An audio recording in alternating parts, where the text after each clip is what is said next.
Listen to the skies, listen to the sound. Something on the land, something going down. Down pressers speeding by life. Fever's heart, burning rivers to cross.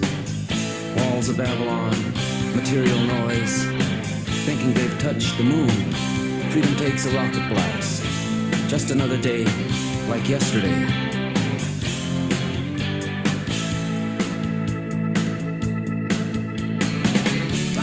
Rocking my heart, rocking the reds. Woman like you, times like this. All that's real connects to you. Happy medicine, making me smile. Seeing you laugh, getting so near. Rocking our hearts, rocking the reds.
Greetings, Aquaba, Ago, welcome. Happy Sunday. We hope you are well. We hope you are reaching your highest level of mental, physical, and spiritual strength. And if you are not there, that you will be arriving there shortly. Welcome to this week's episode of Our Ancestors' Voices, a weekly program sponsored same time, same place by the All African People's Revolutionary Party. We are so happy on this September 1st to be able to talk to you about the Libyan Jamahiriya, the country of Libya, the Libyan Revolution, which is commemorated from September 1st, 1969.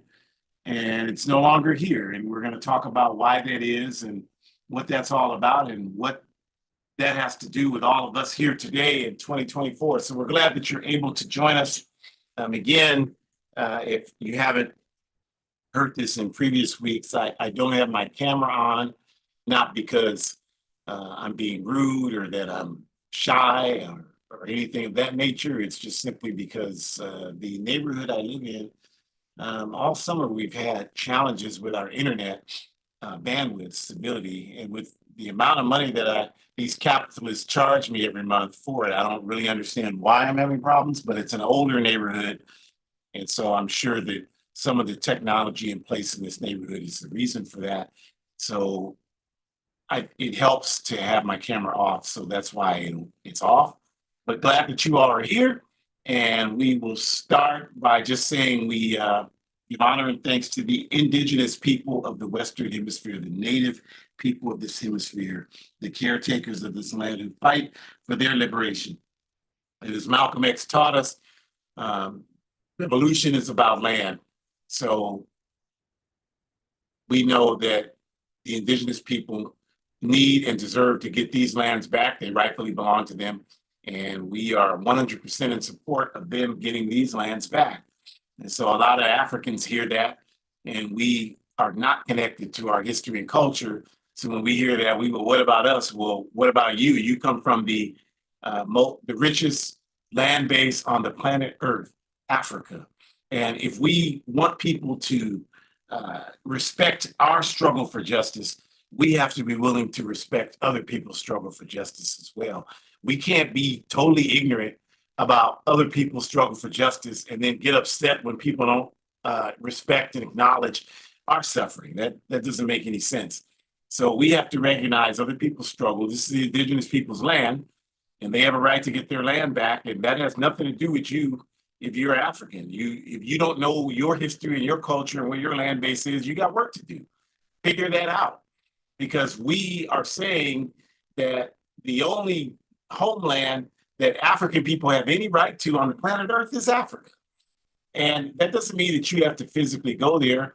Most of these Africans in the US, I hope you don't go there, because please leave that backward ass thinking that you have here where it rightfully belongs. But if you're willing to put yourself in a position to advance your consciousness and grow and understand who we are as African people, then it's a wonderful part of that process is to go home to Africa without question. So we're glad that you're here. We give honor to our African ancestors, because everything I just said, they taught us that. And they taught us that because it's the correct message for us in 2024 and beyond. So we're just simply making our intro.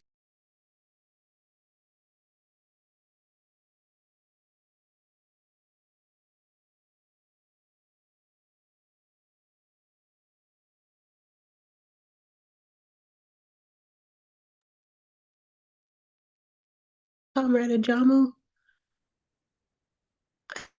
I am not sure if we're both experiencing internet issues, but I heard your voice, and once you got to this slide, it just went out. Can you try testing to speak one more time, please?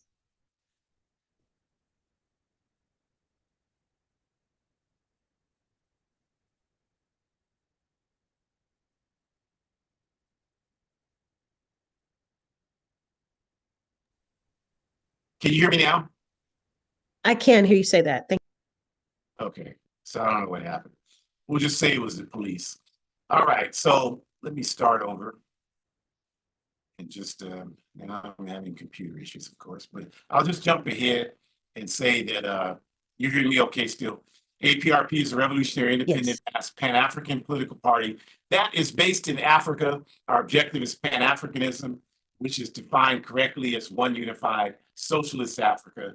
You can go to our website to get more information on our work to achieve Pan-Africanism. And that work is outlined in Kwame Nkrumah's Handbook of Revolutionary Warfare. If you're looking at a screen, you can see the book cover there. That explains, you read that book, you understand what the AAPRP is doing. Well, at least you understand the concept. You really probably won't understand the actual work until you're involved in it, or at least involved in some serious organizing work that would allow you to understand what revolutionary organizing work looks like. You don't understand revolutionary organizing work by watching TV or watching TikTok or anything of that nature. The only way you understand it is by participating in that struggle. And that means studying the work and engaging in the work. That's how you understand it. So our Ancestors Voices is hosted each week by myself, Ajamu, and Shakura, my biological daughter and ideological daughter, both of us active within the All African People's Revolutionary Party. And so to get us started, I turn it over to Shakura. Greetings. Thank you so much. I was having some mic issues there for a moment. Okay. All right. Ku Klux Klan, you can't bother our seminar today. You got to go. All right. Greetings, everyone. We hope you are well. So, we are starting off by asking this question. What does African self-determination look like? And I want us to think about what response we would give to that while I tell you all a little story.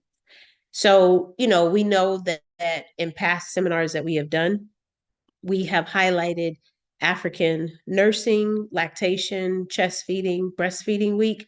For those that don't know, it is commemorated in the backward US the last week of August. So shout out to all African families that are giving their babies human milk. We hope you all have found those seminars to be useful and helpful, as we have released at least 3, I can remember, probably more. And so understanding that, the act of chest feeding, breastfeeding is actually very revolutionary, right? And so hopefully you all have found those to be useful. But on a related but slightly separate note, we want to ask this question about African self-determination because we are trying to help you all understand that if you consider joining an organization that's working for justice, you will not only have a better definition of what that question and answer looks like, but you'll also be able to tap into other people's thoughts around that question and answer. Excuse me, which is really important because if you're not in an organization that's working for justice, then you pretty much have no protection against this capitalist system teaching you to individualize yourself and to think about yourself only, to promote only your needs and your wellness and things that benefit you. And so therefore you have no way of protecting yourself from the selfishness that is socially accepted within this capitalist system. If you're not in an organization that's working for justice, you have no way of protecting yourself from that. Because if you are in an organization that's working for justice, you are constantly being reminded that the work you do is bigger than you. You're constantly being reminded that the people you are servicing them so that you can make a difference for all of humanity. You are constantly being reminded that there is always more work to be done. There is always more work to be done. And if you're not in an organization that's working for justice, then you're not going to understand why it's important to do something for someone else. You're not going to understand that. Because being in an organization that's working for justice is literally retraining our brains to release the propaganda that capitalism has already instilled within them. And you must understand, capitalism has been working to influence you since you were in your parents' womb. Before you could even speak words, capitalism was influencing you because it was influencing your parents and it was influencing the person who carried you. And unfortunately, the person who carried you couldn't stop that propaganda from coming into the womb and impacting you before you were even born. That's just the way of how it works, because that's how powerful propaganda is, especially capitalist propaganda. Okay. So the story I want to share with you all is very much tied to being in an organization that's working for justice. As I said, we celebrate African chest feeding, breastfeeding week this past week of last week of August. And as one of the organizations that I belong to, we have a 3K walk annually to commemorate that. That was yesterday. So I got up early, went to this 3K walk so that I could help set up, take registration money, collect forms and pass out t-shirts, all the things. And we've already finished the 3K. We're back at our starting point and we're about to disperse, but we're just, networking, talking, explaining to one another why this work is so important, affirming one another, creating a safe space to be reminded that it's okay to acknowledge how white supremacy has had a huge impact on chest feeding and breastfeeding rates and what that looks like, talking about the importance of respecting one another and coming together to understand that even the work we are doing to support our queer identifying folks who want to give their babies human milk, we still have a responsibility to do that. Differently abled people who want to give their babies human milk, we still have a responsibility to do that. We're having all of these political, ideological conversations post this 3K walk. And this very ignorant African person who's probably identifying as a male because they just carry themselves like there's nothing that they can learn in the world. And I don't mean to disrespect male identifying folks who are listening to this right now, but patriarchy, capitalism, white supremacy does kind of teach you all that you know everything. And it also affirms and socially accepts that you get to walk around like you know everything when sometimes you even admit that you don't know everything. And that's exactly the point of this story, you all. The brother walked up to the table and wanted to know why we were out there. And I'm already irritated because we have banners up. So you're just not reading, which is already irritating to me. But I'm like, okay, just be calm. So I didn't say anything. I just sat there. And he said, yeah, I just want to know what this is all about. And so the person sitting next to me said, well, we're out here celebrating Black Breastfeeding Week. The last week of August is Black Breastfeeding Week. And he was like, oh, well, breastfeeding is very natural. Okay, we don't need you to see, because that's what y'all do. I'm sorry, but that's what some of y'all do, but that's okay. And so the woman said, yeah, we know. That's why we're out here commemorating it. We know that, but we're trying to get other people to understand that. We're trying to break down the walls. We're trying to help people understand that they need to support one another. And then she looked at him and she said, like, even having conversations like this is a good way to have this topic be normalized because right now it's stigmatized. And the guy was like, yeah, my daughters, they nurse their children. That's not something that I know anything about. Okay, well, now you have some humility. So I appreciate that. And so we have a booklet on the table. I brought the books. I have 8,000 of them here. I don't need 8,000 books to talk to me about breastfeeding. I have a pretty good idea based on the one book that I already read. I don't need 7,999 more. So I'm bringing these books to share with people. Now, he just said to me, you all, that's not something I know much about. That's what he just said. And I want you to remember, I'm tying this back to the importance of being in an organization that is working for justice. So I said to him, here you go, brother. You might want to take this pamphlet then. This book is actually very helpful and very useful and informative so that you can share it with somebody else. Maybe you can learn a thing or two. Oh, no, I don't need that. I said, but you just said that you don't know anything about this. Oh, I wasn't talking like that. Well, what were you talking about then? And at that point, I lost interest in the whole conversation. And apparently he did too, because he just turned around and walked away. But my point is, my point is, if you are saying you don't know something about something, then wouldn't the next logical step be to learn more about that? So if you know nothing about Libya, shouldn't you do some research even beyond this seminar so that you can learn more about Libya and the Libya Jamahiriya? If you know nothing about being in an organization that is working for justice, shouldn't the next logical step be that you should do the research so that you can affirm yourself, so that you can inform yourself, and so that you can decide which organization you might consider joining? To me, that makes the most sense. Not to say you don't know something about a topic, and then when someone provides you text, evidence-based research on the topic, you say you don't want it. So you're just okay with being ignorant. That's what you should have said when you walked up to the table, and I wouldn't have wasted my time trying to give you my book when I surely can give it to somebody else. Okay. So I think that we need to really unpack that. We need to unpack the fact that under capitalism, it is attractive to be ignorant. We need to unpack that because, as I just said, he already said he didn't know anything about it. And then when I tried to educate him, he was okay with still being left in the dark. That is scary, you all. So when we bring it back to African self determination, we must understand the best way that we can have the outcomes that we need is by educating ourselves on ways to improve the conditions of African people everywhere, everywhere on the continent and the diaspora on the continent, everywhere.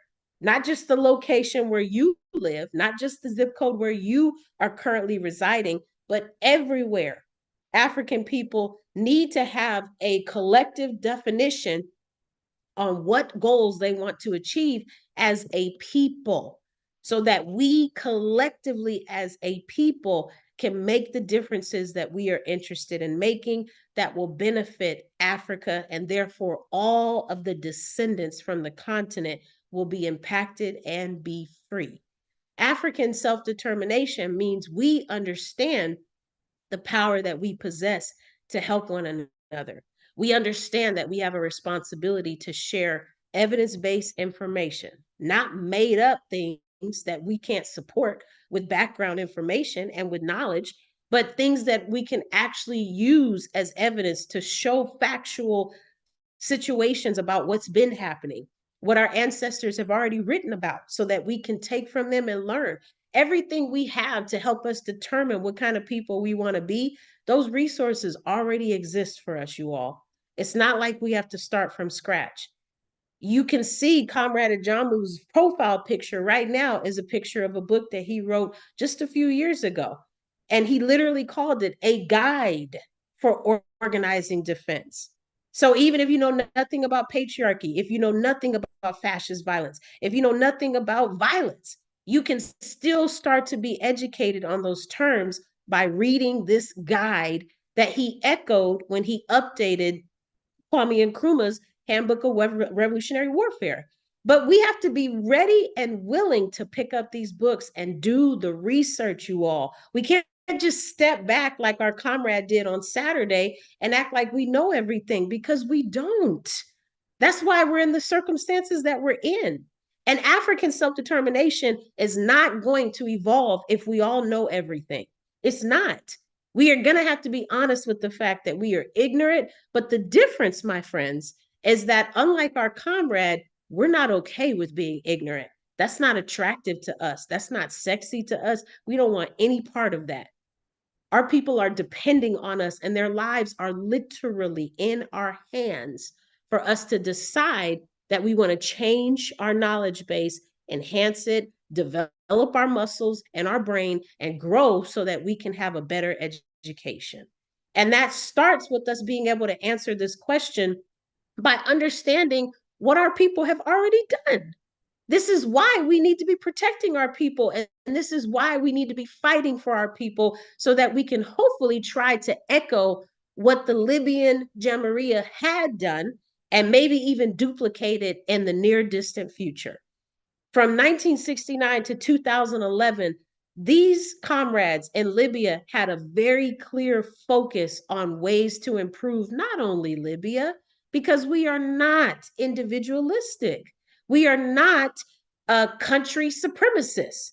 So the Libyan government and the folks who were supporting of the Libyan Jamahiriya wanted to make sure that the things that were happening in Libya were going to trickle over into the rest of the continent, because they understood that we believe in one unified socialist Africa, meaning it's all connected and it's all one, not individualized countries, but all one unit fighting so that Africa can be free.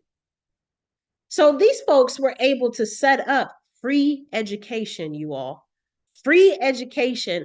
And on top of that, their statistic and their rates showed that the most educated FEM identifying people lived in Libya out of the entire continent. If you did a statistic specifically on the most educated femme identifying people and where they lived, Libya would come up for the continent. So we have free education and we have the most educated group of folks living in this particular country that you can compare to the rest of the continent. I mean, how amazing is that? This speaks to what Kwame Nkrumah said so many years ago, and I'm sure Comrade Ajama will correct me if I'm misquoting, but the degree of a country's political education can best be measured by the education of its women. And Libya understood that. So they made sure to get that information to those folks as soon as possible so that those folks could then take that information and bring it back to their families, impact their parents and their in-laws, impact their nieces and nephews, godchildren, anyone who was willing to listen to them because they brought that knowledge back to those communities, back to those neighborhoods, and therefore they were able to make some changes on a larger level. They also had free healthcare. Free healthcare. And I'm blown away by that because we don't really talk so much about just how important having access to free healthcare really is. So many people are scared of the word socialist. They're terrified of it. But I guess we should beg the question, have we even stopped to consider how beneficial a socialist program can actually be if people who needed consistent medical care lived in a place like Libya during this time of the Jamahiriya, where they were able to get free healthcare? What would that even look like for them? If we're thinking about people who have chronic diseases and they need consistent support, they have medical visits that are weekly that they need to be following up on.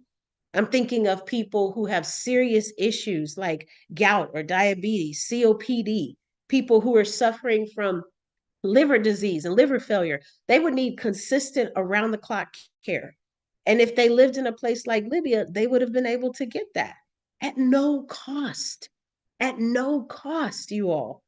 Because Libya understood that people needed to not only be educated, but they needed to have access to healthcare so that all of them could achieve healthy outcomes, which means none of them would have to worry about bringing any illness or sicknesses to the other person. That is real public health, not the US made up version, but that Libya, the Libyan Jamahiriya, that is real public health right there. That's what public health should be if you really want to break it down.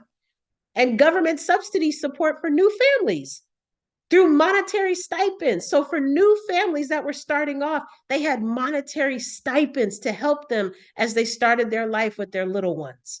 We all know how expensive an infant can be. And just to think about how the government would support those new families, I know that that is abstract for us that live in the US. I know we can't even process that. I know we can't fathom it. I know we can't picture it. We can't even break down what it would look like. I know.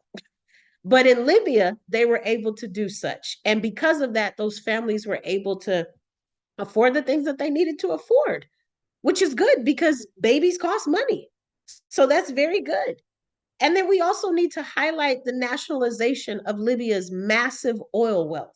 And what that meant was to be able to meet the demands of the Libya and all of Africa. That oil wealth was able to be brought back onto the continent, and it helped not only Libya, but it helped other countries in Africa receive and be able to afford the resources that they needed. Next slide, please. So we're going to talk about imperialism, you all, because the topic of this seminar highlights how imperialism destroyed Libya. So we have to first understand what imperialism is. And I will say, you know, we've said this before, Comrade Ajamu always says this, you can't really explain imperialism in one slide or really in a 60-minute seminar. This is a concept that I've been studying for the last 3.5 years, and I still need more reinforcements, and more information, to read about it. So, you know, in work study, we have the book list and we have V.L. Lenin's book, Imperialism, the Highest Stage of Capitalism. So if you are interested in reading something to that effect, I do think that that is a well-written book. I'm sure there's other better books out there, but definitely this is what we're talking about. You're not going to be able to help free Africa and therefore help African people be free if you don't understand the terms that we are up against. If you don't understand what imperialism is, how the heck are you going to be able to fight against it to help Africa be free? Because Africa is suffering right now because of this. And if we don't know what it is, then we're not in a position where we can fight back. You might think we need to be fighting back physically, and we are. That is true. But we need to also fight back ideologically, which means we need to match their knowledge with our knowledge, and then we'll be able to get the upper hand because they won't be able to see the next move that we have coming. So when you think about imperialism, you want to think about the exploitative country, okay? So an exploitative country that can no longer meet the greed that it has through the resources that it's already taken from within the borders of the country that it's exploiting, right? So because of that, the exploitative country will then create a system that systematically robs other countries' wealth so that it can achieve exploiting other countries or even multiple countries at one time by political and economic objectives. So you might think about how if you have resources that I am interested in, I might be trying to take all of your resources and I will be successful in doing so. But I will start to get bored because I need more resources because I'm greedy and I've already taken everything you have.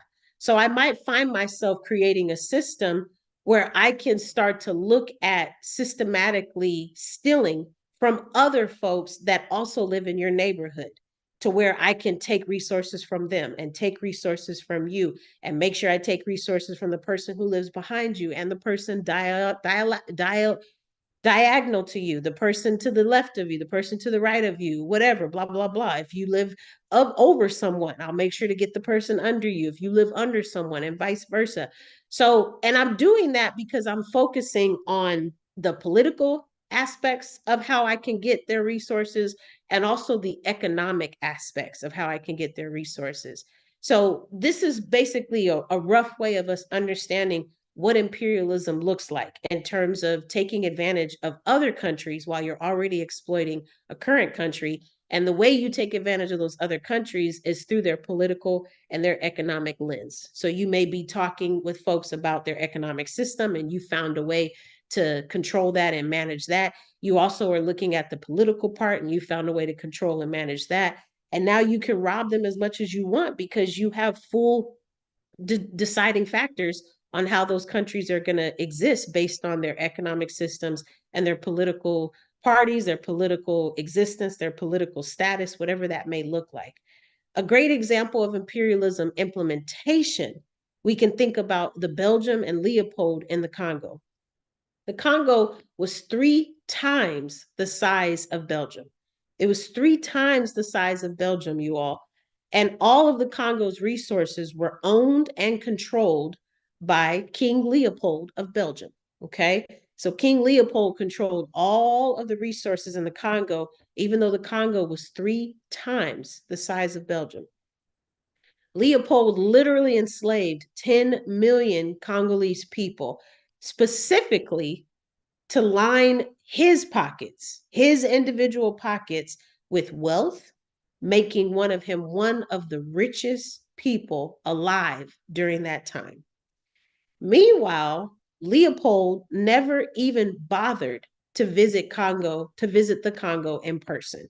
So you got somebody who is controlling the Congo when the Congo is 3 times the size of where they live, but this person is able to control the Congo, enslave 10 million Congolese African people so that his pockets can get fatter because of the profit. We know that the transatlantic slave trade was very lucrative. So the profit that comes from that, and then being able to make him one of the richest people in the world. And he never even had to step foot on the land that he was able to enslave 10 million people from. So as I prepare to pass the slide back to Comrade Jambu, you all, we have serious oppositions that are against us. We've got systems of oppression. We've got people who are okay with being ignorant. We've got people who do not want to learn and grow their brains. And if they don't want to learn and grow their brains, they're probably thinking individualistically, and they're not thinking about how they have a responsibility to change the conditions in the world that we live in. So we need to bring them along with us. But in the meantime, we need to focus on what we can control. And that starts with increasing our political education, doing the research so that we can learn and grow. That's what PE stands for, political education. And also understanding that it will help if you join an organization that's working for justice, because you don't want to get all of this new PE information and not be able to share it with other people so that you can really start to evolve your mind and develop your brain so that you can start to think of things a lot more critically and politically, and therefore being able to help collectively impact the masses of people. Ashe. Ashe, obrigada, asante sana, medasi. Just one clarification I wanted to make before I switch this slide to the next one. And so when we're defining imperialism, like you were saying, Shakur, it's a country, like in the case of the example provided, Belgium is in Europe, and Belgium wanted to expand its wealth. So Leopold went outside of Belgium and colonized the Congo, which is the richest country in Africa, and Africa is the richest land base on the planet Earth. And so, like you explained to people, he did that through brutal oppression of the Congolese people to steal their resources. At that time, it was primarily ivory, which was a very valuable resource at the time. But again, because the Congo has so many resources, in later years, it began to be uranium to build atomic power when you had the arms race to build nuclear weapons. Today, it's cobalt, to charge your cell phones, and coltan is to ensure you can have digital communication. So the point is that this is the system of colonization that was set up. It didn't have anything to do with the slave trade. The slave trade was already established. This is Leopold came to power in the 1880s, rather, when slavery as a system had been eradicated all over the world, but the system of colonialism still stayed in place and continues to exist today under its successor, neocolonialism, which, that's another topic. We've done workshops on it. But to talk about the Great September Revolution of September 1st, 1969, Muammar Gaddafi was a junior officer, military officer in the Libyan military. And he organized, along with other officers and entrymen, base level soldiers, they organized a successful coup d'etat against the US-backed puppet regime of King Idris. Now, King Idris was in power in Libya for quite some time before 1969, since the 1950s. And he was there. The reason why he was supported by the US is because he allowed US oil companies like Chevron, Shell, to have unmitigated access to Libya's massive oil wealth, while the people of Libya suffered. And so Gaddafi and the people who worked with him to overthrow US puppet King Idris, tired of that, wanted to engage in a process to use Libyan resources for the Libyan people and for all of Africa.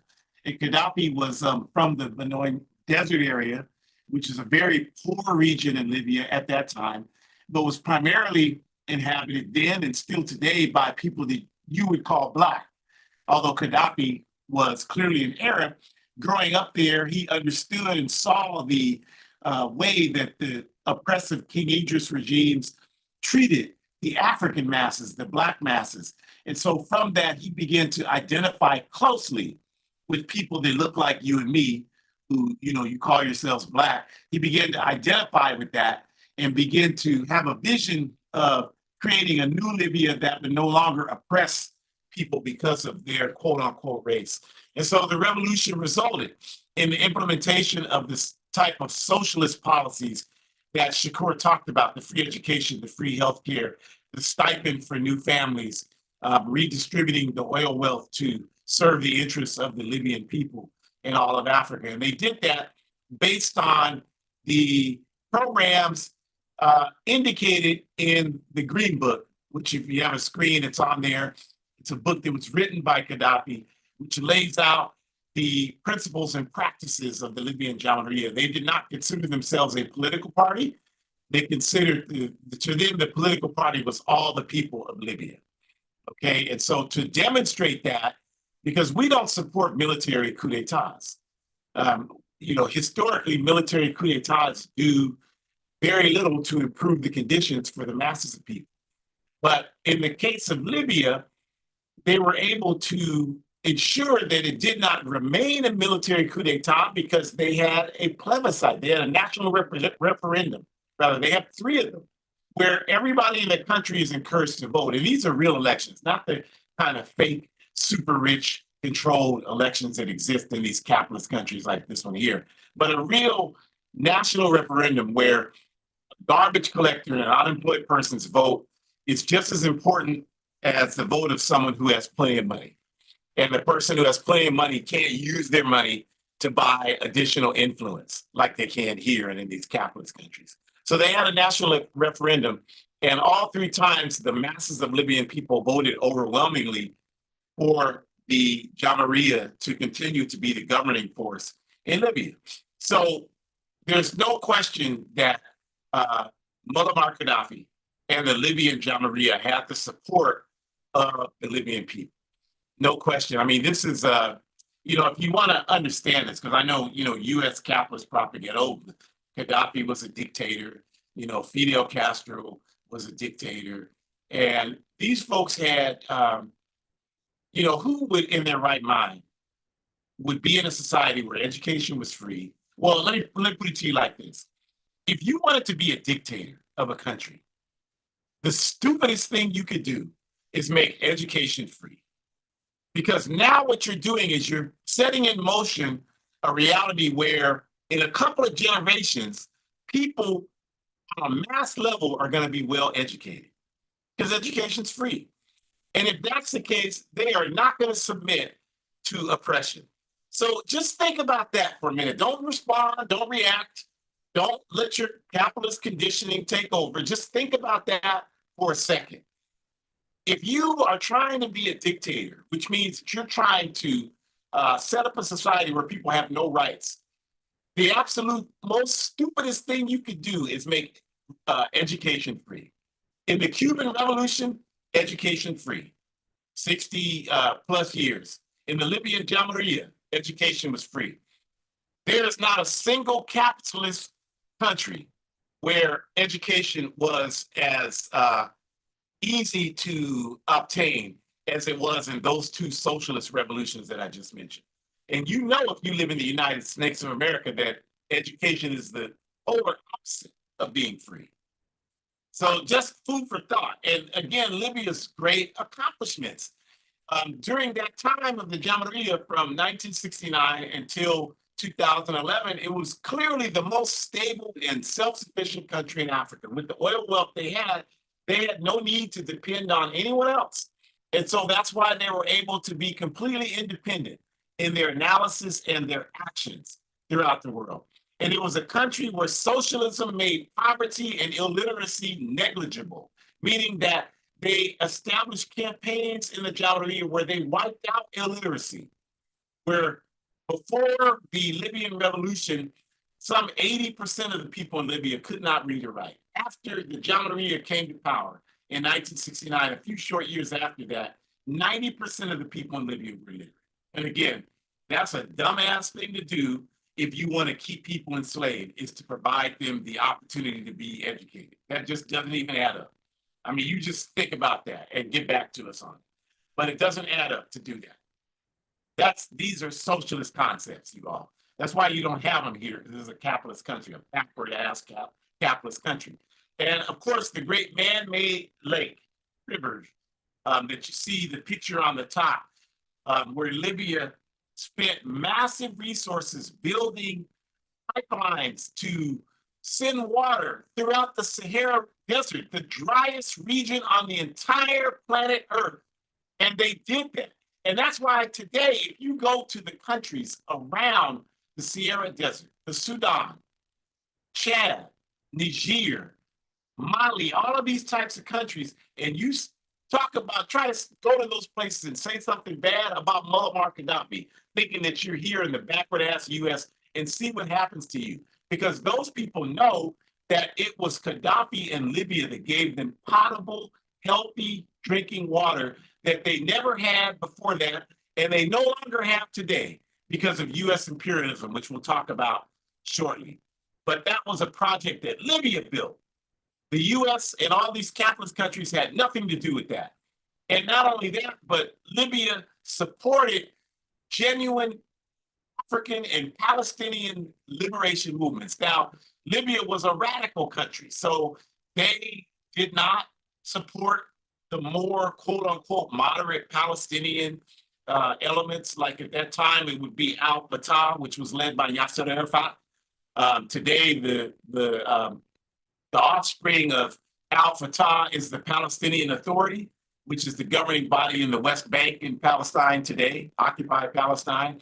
But Gaddafi supported the more radical Palestinian elements, like the Popular Movement for the Liberation of Palestine, the PFLP, and the Democratic Front for the Liberation of Palestine, the DFLP, the Palestine Communist Party. Those were the elements that he in Libya supported, and also supported revolutionary forces, like the coup d'etat in Burkina Faso in 1983, the early 80s, that was led by Thomas Sankara, who was also from the military, that also took the same route that Libya did, had national referendums to bring about the people's will on those military coup d'etats. And this is what we want to hopefully see happen, and what's happening in Burkina Faso today with the coup d'etat that's happened there, and the African Traoré, and hopefully they can begin to implement some of those national referendums. And in Mali, the same thing. But this is what Libya did, and supporting other African liberation movements, like in Guinea-Bissau, the African Party for the Independence of Guinea-Bissau, and the Democratic Party of Guinea, and their efforts to stop imperialism from sabotaging them. And of course, the liberation movements in Azania, what you call by the colonial name, South Africa, the African National Congress, the Pan-Africanist Congress, the Azanian People's Organization, the Black Consciousness Movement, all of the liberation movements in Azania, South Africa. Libya was one of the primary supporters. And this is the reason why the picture on your screen, you show Gaddafi hugging Nelson Mandela. The first thing Mandela did when he got out of prison after being there 27 years in prison, partially through intelligence provided by George Bush and the Central Intelligence Agency. But when he got out of prison in 1990, the first thing he did was go to Cuba and express support for the Cuban Revolution, support for liberation movements in Azania, South Africa. And then he went to Libya to express appreciation for Libya's support for the liberation struggle against racist apartheid in Azania, South Africa. And then the other pictures you can see on the screen are Brother Gaddafi with Minister Louis Farrakhan of the Nation of Islam, because again, as Shakur mentioned, the Libyan Janjaweed did not just support African people on the African continent, although they certainly did that to a tremendous degree, but they supported African liberation all over the world. And in fact, in 1985, the Nation of Islam and Minister Farrakhan had Muammar Gaddafi speak to the Nation of Islam's annual Savior's Day presentation in Chicago, Illinois, in February of 1985. We didn't have streaming then. They did it through what they used to call, I forget what, I can't even remember what you used to. We used to watch boxing matches by closed circuit TV. That's what they used to call it. So they did that. And they had Gaddafi. And Gaddafi told the Africans assembled at Minister Farrakhan's Savior's Day that they should leave the U.S. military, and he would give them arms to overthrow the U.S. government. You can look at the video. It's an absolute fact. The Libyan Janjaweed was not afraid of U.S. imperialism, of capitalist imperialism. And they were willing to stand with the people of the world. They had great relations with the African liberation movement all over the world, with the Pan-African movement. They created the Mataba, which was an international revolutionary council that supported revolutionary movements all over the world. And Kwame Ture from our All African People's Revolutionary Party was on the governing body of the Mataba in Libya. And they supported the indigenous people of the Western Hemisphere. And they supported them and wanted to support their struggle to bring liberty, understanding that in order for this country's backward regime to fail, it had to be with wide involvement based on a struggle for indigenous people's self-determination. So understanding that and the lessons we should learn from Libya is that Gaddafi saw the work that they were doing in Libya as implementing the ideas of Kwame Nkrumah. He said this. He was the deputy chair of what they call the African Union today, which is the body where all the African countries meet and supposedly discuss policy that's in the best interest of Africa. I say supposedly because the African Union is firmly in the grip of international imperialism, which you've already defined for you. But back in 1963, it was Kwame Nkrumah, of course, the founder of the All African People's Revolutionary Party. It was Nkrumah who founded the then Organization of African Unity, which is now the African Union. But Nkrumah's vision for it was, of course, very different than what it turned out to be. His vision was that the OAU, the Organization of African Unity, would actually be the All African People's Revolutionary Party. That was his vision then, that it would be a revolutionary force. But of course, we know that the struggle needs to be ground up, not top down. And the African Union is all about these neo-colonial governments having decision-making power and not the masses of people. That's why Nkrumah called for, in later years, the All African People's Revolutionary Party instead of the Organization of African Unity. But Gaddafi understood all of this. And so he understood and supported the ideas of people like Kwame Nkrumah and Sekou Touré and Amilcar Cabral and Thomas Sankara and Mangaliso Sobukwe and all of the great African revolutionaries, Patrice Lumumba, and of course, even the ones not on the African continent, like El Hajj Malik El Shabazz, Malcolm X, and many others. Amilcar Cabral understood this. And clearly his work with people like Kwame Touré and Minister Louis Farrakhan is clear proof of that he understood it. And so what Gaddafi sought to do on the ground was to create some of the programs that Nkrumah talked about. But one healthy bit of political criticism that we would wage is that we believe, and I believe, an error that Gaddafi made was that Nkrumah's call was for African unity. It was for unification of the revolutionary Pan-African formations on the ground. And that is the work that the APRP is doing today. And the reason for that is unity, of course, is strength. Our strength is our unity.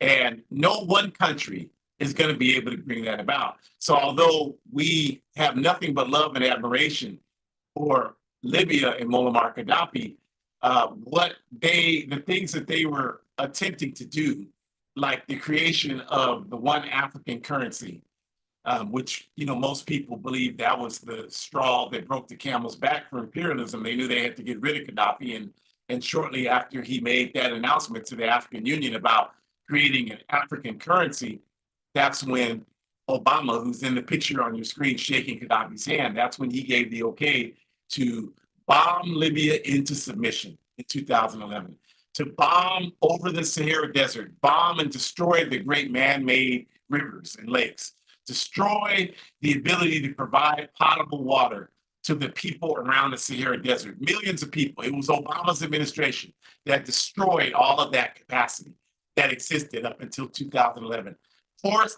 Because of the forced bombing, turning the people of Libya against the Jamahiriya. That not because they didn't support Gaddafi, they just wanted to stop the bombing. If somebody was dropping multiple bombs on your house every day, you would want to do anything you could to stop that from happening. And so they began to take sound bites showing the people Libya didn't support Gaddafi. It wasn't that. It was they just wanted the bombing that was coming from the North Atlantic Treaty Organization, led by the United States of America, NATO. Like, y'all don't get it. You don't understand today why countries, and I'm not on Russia's side, I'm not on Ukraine's side, but I understand why Russia doesn't want to be surrounded by countries that are allied with NATO. That only a goddamn fool wouldn't understand that. All you got to do is look at NATO's history. They're a terrorist organization of capitalist countries who bomb the submission out of anybody who doesn't submit to their will. And so this is what they did to Libya and Gaddafi in 2011, forcing him down into the drain pipes in Tripoli until the people got him and they murdered him because that was a way for them to think that they could stop the bombing and have a better life. Now, of course, obviously, 13 years after that, their life is worse now than it ever was under the Jamahiriya, but hindsight is 2020. But we say that we admire and respect what Gaddafi and the Libyan people were doing, but it cannot be done in isolation, not if it wants to be successful. It can only be successful if it's a part of an organized process to do the same type of work all over the African continent and all over the African world. And understanding that, like, there's no need for scarcity or insecurity in this thinking. In every instance, genuine African revolutionaries have used Africa's resources to help African people all over the world. And I really want you all to hear that point, because there are a lot of goddamn fools out here today talking about, I talked about last week when that coon clown, y'all love listening to these damn celebrities. This coon clown, Charlton White. I mean, any African named White, that should tell you all you need to know right there. Like, you listening to them talk about what our people need, and their name is White. They didn't even have enough sense to at least get out from under that kind of goddamn name. I mean, but y'all listen to these people. I don't even know what the hell he did for him to be so popular. I don't know what he did, but whatever it is, y'all love this Negro, and he's out there talking about Africa never did nothing for us since we left Africa. What a goddamn fool. Like, you cannot name a single African revolutionary development that has not contributed greatly to African people outside of Africa. Whether you talk about Kwame Nkrumah in Ghana, where Africans all over the world, like George Padmore, Trinidad, Malcolm X, the U.S., W.B. Du Bois, the U.S., all these Africans went to Ghana and were able to build bases. Malcolm X left Ghana and started the Organization of Afro-American Unity when he left the Nation of Islam. And U.S. imperialism killed him because they understood that Malcolm started the OAU because he saw the OAU as the U.S. branch of Nkrumah's Organization of African Unity. Even though imperialism hadn't taken over the organizations yet, like it does and like it has today, at that time, that vision had potential. And so this vision was provided by revolutionaries on the African continent. And Malcolm X told y'all, if you just read, you would know this. The highest inspiration of my life was meeting and working with Kwame Nkrumah. That's what Malcolm said. That's not a John who's saying that. He didn't say Elijah Muhammad. You can get mad at me if you want to, but that's your problem. That's what the man said. And I would argue that he had good reason to say it because that's what happened those last 11 months of his life. And I'm not taking anything away from the nation and Elijah Muhammad. That's just a fact, because he began to have a broader vision of our people's struggle. And that's our problem, is we don't have that broad vision. We only see the struggle from a very limited micro-nationalist standpoint. And what has that gotten us? It hasn't gotten us a damn thing.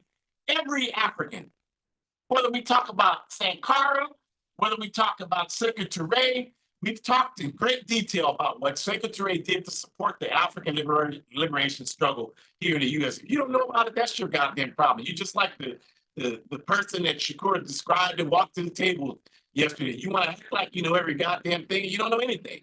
I mean, he's done so much. You look it up. We've done countless, at least 5 workshops on that very topic of what Sekou Touré and the Democratic Party of Guinea have done for the African liberation struggle in the U.S. So anybody today in 2024 that says they did nothing for it, you're just a damn fool, and you're happy being a damn fool. You don't want to be anything else except a damn fool. We just talked about what Gaddafi had done. He gave Louis Farrakhan $10 million. He gave Farrakhan 5 million in 1985 to build African liberation programs here in the U.S. He gave Elijah Muhammad 5 million in 1973 to do the same thing. So he gave the African liberation struggle in the U.S. $10 million. And none of these goddamn celebrities that you all, if they pull out their penises and urinated you to open your mouth and receive it, they're giving you a goddamn thing. And you're up here talking about, I'm good, he did nothing. Shut the hell up. You don't know what you're talking about. And you're driving us back in the Stone Ages with your ignorance. And the problem with this is there's no shortcut, you all. Everybody wants to get a shortcut. Everybody wants the easy way. There's no such thing. Only the masses of people make history.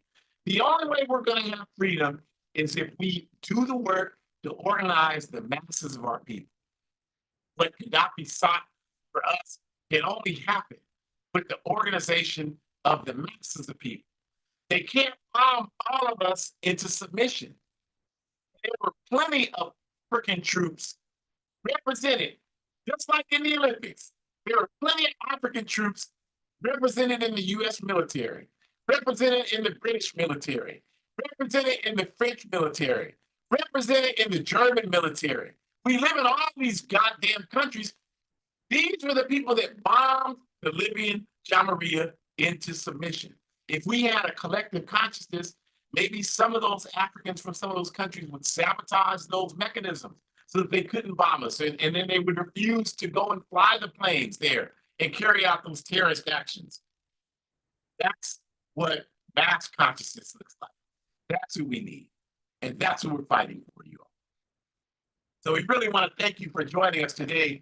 We definitely want to invite you back next week, September 8th, same time, same place. We're going to be analyzing the 2024 U.S. presidential election from a revolutionary Pan-Africanist perspective. So please join us when we break down the Democratic and Republican parties here in the U.S., what that really means for the masses of African people, right? And the upper QR code in the left-hand corner, you can go there. We strongly encourage you to do that so you can see all of the APRP programs that are available for you to check out. So please go and do that. Go to the Forward Ever shop and tell people about it. If you're looking for revolutionary African apparel, that is the spot to go and get it. Please support revolutionary African organizations. Stop talking about supporting Black business when most of them do nothing to advance our people and only to advance their own individual pocketbooks. But here we're doing work to organize African people all over the world, and we can't get you to spread the word about the Forward Ever shop. Help us out. And the same with Hood Communist, revolutionary African blog, Pan-African blog.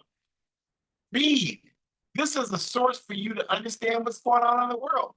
And we sit up there and you watching CNN and MSNBC and then wondering, and Fox News, wondering why you're so goddamn ignorant about what's going on in the world. When we have sources like Hood Communists that provide you quality information about what's happening in African struggles around the world, right? Join the All African People's Revolutionary Party. You can do that by going to www.aaprp-intl.org. And you should contribute to Revolutionary African Organization. You can contribute to the APRP at Venmo Venmo @A-APRP and PayPal @AAPRP no dash. So please do that. Support our comrades on the ground in Burkina Faso. The lower right QR code will allow you to become a monthly sponsor to the Thomas Sankara Center for Liberation and Pan-African Unity, which is the work of the All African People's Revolutionary Party in Burkina Faso. So please support that. They are doing tremendous work organizing our people on the ground there with revolutionary education and activities. In my book, as Shakur mentioned, A Guide for Organizing Defense Against White Supremacist, Patriarchal, and Fascist Violence. It's a step-by-step guide on how to organize in your communities. You want to get that? It's only $8 US. You only can get it on Amazon. They got the printing press and the shipping. If you don't want me to publish it through Amazon, then you give me a printing press and shipping all over the world, and I'll go with you without me having to come out of pocket, and I'll go with you. If you don't have that, shut your damn mouth and support revolutionary organization. That's what we need. Let's talk more action, support revolutionary organization, then you'll have the right to talk. Forward ever, backwards never. We want to wish you a great rest of your Sunday evening.